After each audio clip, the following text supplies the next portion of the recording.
നമസ്കാരം. അകമ്പുറത്തിലേക്ക് സ്വാഗതം. കേരളത്തിൽ ഒരു ജുഡീഷ്യൽ അന്വേഷണം കൂടി നടക്കാൻ പോകുന്നു.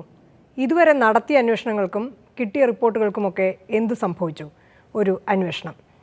മുൻ നിയമമന്ത്രി എം വിജയകുമാർ, സംസ്ഥാന ആസൂത്രണ ബോർഡ് അംഗം CP ജോൺ, ഇന്ത്യയിലെ ഏറ്റവും പ്രമുഖരായ നിയമ അധ്യാപകരിൽ ഒരാൾ, നാഷണൽ ലോ സ്കൂളിൻ്റെ സ്ഥാപക director Padmashri doctor NR Madhavan Menon. സ്വാഗതം എല്ലാവർക്കും. ഇങ്ങനെ ഒരു അന്വേഷണം കൊണ്ട് എന്ത് പ്രയോജനം? മൊത്തം കമ്മീഷനുകളുടെ എണ്ണം 90. നടപടിയെടുത്തത് കേവലം ഒരെണ്ണം. കേരളം രൂപീകരിച്ചതിൽ പിന്നെ സംസ്ഥാന സർക്കാർ തന്നെ അന്വേഷണ ചുമതല ഏൽപ്പിച്ച ജുഡീഷ്യൽ അന്വേഷണ കമ്മീഷനുകളുടെ അവസ്ഥയാണ് മേൽപ്പറഞ്ഞത്. ചില കമ്മീഷനുകൾക്ക് റിപ്പോർട്ടുകൾ സമർപ്പിക്കാനായില്ല. ചിലരെ സർക്കാരുകൾ തന്നെ പിരിച്ചുവിട്ട് അന്വേഷണത്തെ കൊന്നു. ഇതെല്ലാം മറികടന്ന് സമർപ്പിക്കപ്പെട്ട റിപ്പോർട്ടുകളാവട്ടെ ഏതൊക്കെയോ ഫയലുകൾക്കുള്ളിൽ പൊടി പിടിച്ച് കിടക്കുന്നു. വൈദ്യുത മന്ത്രിയായിരുന്ന R. ബാലകൃഷ്ണപിള്ളയെ പ്രതിയാക്കിയ ഇടമലയാർ കേസിൽ മാത്രമാണ് കമ്മീഷൻ ശുപാർശ നടപ്പായത്. 29 പേർ മരണമടഞ്ഞ കുമരകം ബോട്ട് ദുരന്തത്തിൽ justice Narayanakurup commission, Thattekkad justice Pareeth Pillai commission, CBI അന്വേഷണത്തിന് ശുപാർശ ചെയ്ത മാറാട് കമ്മീഷൻ, കാസർഗോഡ് പോലീസ് വെടിവയ്പ് അന്വേഷിച്ച നിസാർ കമ്മീഷൻ, എങ്ങുമെത്താതെ അവസാനിച്ച കമ്മീഷനുകളുടെ എണ്ണം അനവധിയാണ്. ഏറെ പ്രമാദമായ ചെറിയതുറ വെടിവയ്പ് കേസ് അന്വേഷിച്ച തിരുവനന്തപുരം ജില്ലാ ജഡ്ജി K. രാമകൃഷ്ണൻ അധ്യക്ഷനായ കമ്മീഷൻ കഴിഞ്ഞ വർഷം ജനുവരി 5-നാണ് റിപ്പോർട്ട് സമർപ്പിച്ചത്.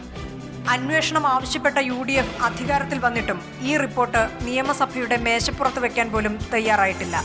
അന്വേഷണം പൂർത്തിയായി 6 മാസത്തിനകം എന്തു നടപടിയെടുത്തെന്ന കാര്യം സഹിതം സഭയുടെ മേശപ്പുറത്ത് വെക്കണം എന്നിരിക്കെയാണ് റിപ്പോർട്ടുകളുടെ ഈ ദുർഗതി.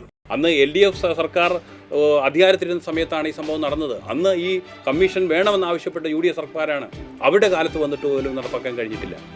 അപ്പോൾ അത്തരത്തിൽ നൂറുകണക്കിന് കമ്മീഷൻ റിപ്പോർട്ടുകളുടെ ആ പട്ടികയിൽ അവസാനമായി ഇടം തേടാനാണ് ഈ സോളാർ ജുഡീഷ്യൽ അന്വേഷണ കമ്മീഷന് കഴിയുക എന്നെനിക്ക് തോന്നുന്നു. ശ്രീ M. വിജയകുമാർ, വസ്തുത ഇതാണെന്നിരിക്കെ എന്തിനാണ് പ്രതിപക്ഷം കൂടി ഇങ്ങനൊരു ആവശ്യം ഉന്നയിക്കുന്നത്? ഈ കമ്മീഷനുകളെ സംബന്ധിച്ച് പറയുമ്പോൾ അതിൻ്റെ ഉദ്ദേശ ശുദ്ധിയെ നമുക്കൊരിക്കലും ചോദ്യം ചെയ്യാനാവില്ല. അതൊരു ഫുൾ പ്രൂഫാണെന്ന് പറയാനാവില്ല. അതിൽ പോരായ്മകളുണ്ട് ഉണ്ടെന്നാണ് എൻ്റെ അഭിപ്രായം. ശുപാർശകൾക്ക് മാത്രമാണ് അധികാരം. അതാണ് ഈ കമ്മീഷൻ്റെ, ഈ ജുഡീഷ്യൽ കമ്മീഷൻ്റെ ഏറ്റവും വലിയ ദൗർബല്യം.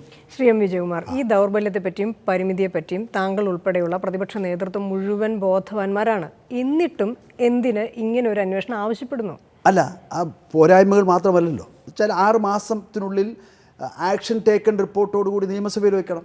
ഞാൻ ഒരു കാര്യം കൂടെ അതും സംഭവിച്ചില്ല. ഒരു കാര്യം കൂടെ പറയാം. നിയമസഭകൾക്കും ഉത്തരവാദിത്വമുണ്ട്, നിയമസഭാ സ്പീക്കർക്ക് അതിന് ഉത്തരവാദിത്വമുണ്ട്, അതാത് കാലത്തെ പ്രതിപക്ഷത്തിനും ഉത്തരവാദിത്വമുണ്ട്. അങ്ങനെയുള്ള കൂട്ടായ ഉത്തരവാദിത്വം നിറവേറ്റിയാൽ തീർച്ചയായിട്ടും ഇതൊരു വൃഥാവിലാവില്ല. ശ്രീ CP ജോൺ, യഥാർത്ഥത്തിൽ കാലാകാലങ്ങളിൽ ഭരണപക്ഷം ഈ ജുഡീഷ്യൽ അന്വേഷണത്തിന് തയ്യാറാവുന്നത്, ഉത്തരവിടുന്നത് ഏറ്റവും എളുപ്പം പ്രശ്നങ്ങളിൽ നിന്ന് തൽക്കാലം ഒളിച്ചോടാനുള്ള ഒരു വഴി എന്ന നിലയ്ക്കല്ലേ? അങ്ങനെ ചില നിരീക്ഷണം ചില ന്യായാധിപർ തന്നെ മുന്നോട്ട് വയ്ക്കുന്നു. കുറ്റക്കാരാണെന്ന് പറഞ്ഞു കഴിയുമ്പോഴത്തേക്ക് കാലം എത്ര പോകുമെന്നറിയോ? ഈ വിഷയത്തിൻ്റെ ഗൗരവം തീർന്നു, വിഷയം അപ്രസക്തമായിരിക്കുന്ന ഒരു കാലത്തായിരിക്കും ഇതിൻ്റെ റിപ്പോർട്ട് ചെല്ലുന്നത്. ഞങ്ങൾ പഠിച്ചിട്ടില്ല, ആലോചിക്കട്ടെ എന്നും പറഞ്ഞ് അങ്ങനെ നീട്ടും.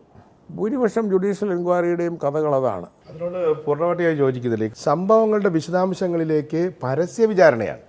അത് നമ്മൾ എടുത്തു പറയേണ്ട ഒരു വിഷയമാണ്. ജുഡീഷ്യൽ എൻക്വയറി എന്ന് പറഞ്ഞാൽ ഇൻ ക്യാമറയല്ല. അവിടെ പത്രക്കാർക്ക് വരാം, അവിടെ പൗരന്മാർക്ക് വരാം, മുഴുവൻ ഫയലുകളോടെ വരുന്നു, ചോദ്യോത്തരങ്ങൾ നടക്കുന്നു, ചോദ്യം റിപ്പീറ്റ് ചെയ്യുന്നു, ചോദ്യം ചോദിച്ചാൽ ഉത്തരം പറയാത്ത ആളുകളെ ജഡ്ജി കർശനമായി വിമർശിക്കുന്നു. അങ്ങനെ ജനങ്ങളുടെ മുമ്പിൽ അല്ലെങ്കിൽ പൗരന്മാരുടെ മുമ്പിൽ, സിറ്റിസണറിൻ്റെ മുമ്പിൽ ഒരു പ്രശ്നത്തെ പൊളിച്ചിടുകയാണ് എക്സിക്യൂട്ടീവ് മറച്ചു വെക്കാൻ ശ്രമിക്കുന്ന കാര്യങ്ങൾ തുറന്നിടാൻ കഴിയുന്നത്. അങ്ങനെ തുറന്നിടാൻ കഴിയുന്നു എന്നത് തന്നെ ഒരു സക്സസ് ആണ്. ശ്രീ NR മാധവൻ മേനോൻ, ഒരുപക്ഷെ ഭരണപക്ഷവും പ്രതിപക്ഷവും ഏകദേശം ഒരേ അഭിപ്രായക്കാരാണ്. പക്ഷേ നമ്മുടെ സുപ്രീം കോടതിയിൽ നിന്ന് വിരമിച്ച ഒരു ജഡ്ജിയാണ് പറയുന്നത് ജുഡീഷ്യൽ അന്വേഷണം എന്ന് കേൾക്കുന്നത് എനിക്ക് അവജ്ഞയാണ്. റിട്ടയർ ചെയ്ത ജഡ്ജിമാരെ സംബന്ധിച്ചിടത്തോളം അതുകൊണ്ടൊരു അഡ്വാൻറ്റേജ് ഉണ്ട്. അവർക്ക് ജഡ്ജി ആയിരുന്ന കാലത്തെ ശമ്പളം ആ പീരീഡിൽ കിട്ടും, അവർക്ക് സ്റ്റാഫ് കിട്ടും, മറ്റ് സൗകര്യങ്ങളൊക്കെ കിട്ടും. ഏറ്റവും ഒടുവിലത്തേത് സങ്കടകരമായി എനിക്ക് പറയാവുന്നത് മാറാട് ജുഡീഷ്യൽ എൻക്വയറിയാണ്. എത്ര നാളെ ജസ്റ്റിസ് തോമസ് പി ജോസഫ് അതിനുവേണ്ടി സമയം മെനക്കെടുത്തി എത്ര ജുഡീഷ്യൽ ടൈം അങ്ങേരുടെ നഷ്ടപ്പെടുത്തിയിട്ടാണ് ചെയ്തതെന്നറിയാമോ? എന്നിട്ടൊരു റിപ്പോർട്ട് കൊടുത്തു.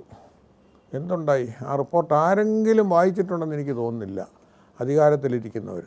അല്ലെ വായിച്ചിട്ടുണ്ടെങ്കിൽ വായിച്ചതായിട്ട് ഭാവിക്കുന്ന പോലുമില്ല. അതുകൊണ്ട് ജുഡീഷ്യൽ എൻക്വയറി എന്നുള്ളതിനെപ്പറ്റി എനിക്ക് മനസ്സിനകത്തൊരു അവജ്ഞയാണ്. എന്നെ സംബന്ധിച്ചിടത്തോളം അതൊരു അവജ്ഞയായിട്ട് തോന്നിയിട്ടില്ല.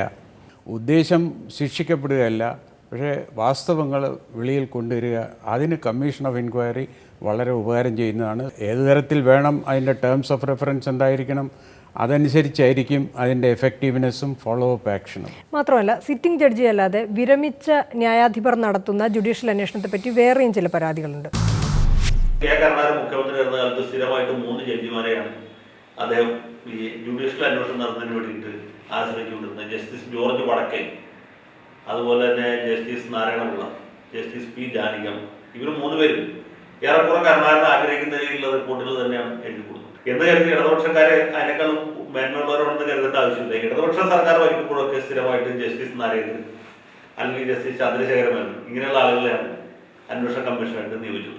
പലപ്പോഴും ഇങ്ങനെയുള്ള ആളുകൾ അന്വേഷണം നടത്തി കഴിഞ്ഞാൽ റിസൾട്ട് എന്തായിരിക്കും നമുക്ക് ഏറെക്കുറെ മുൻകൂട്ടി പ്രവചിക്കാൻ സാധിക്കും. ശ്രീ എം വിജയകുമാർ ഈ നിരീക്ഷണത്തോടെ എങ്ങനെ പ്രതികരിക്കുന്നു? ഇങ്ങനെയൊക്കെയാണോ കാര്യം? സ്വതന്ത്രമല്ലാതെ വരുന്നുണ്ട്.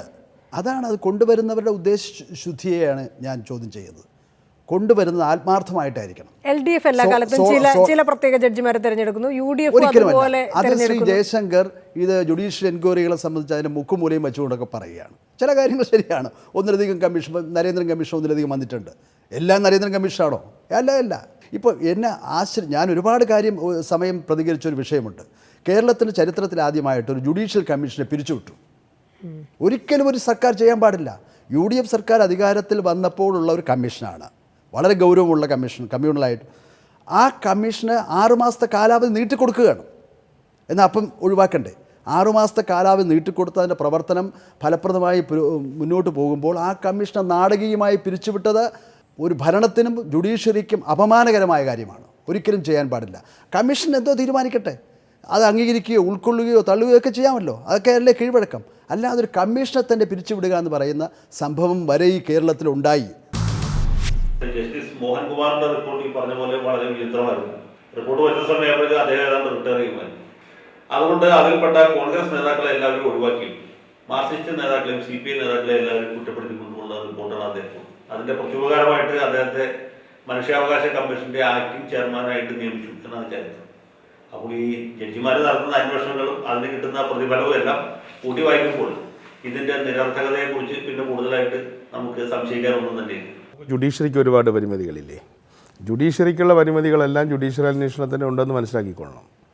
അതുകൊണ്ട് ജുഡീഷ്യറി വേണ്ടെന്നോട് ആരും പറയുന്നില്ലല്ലോ. ജുഡീഷ്യറിക്ക് എന്തെല്ലാം പ്രശ്നങ്ങളുണ്ട്.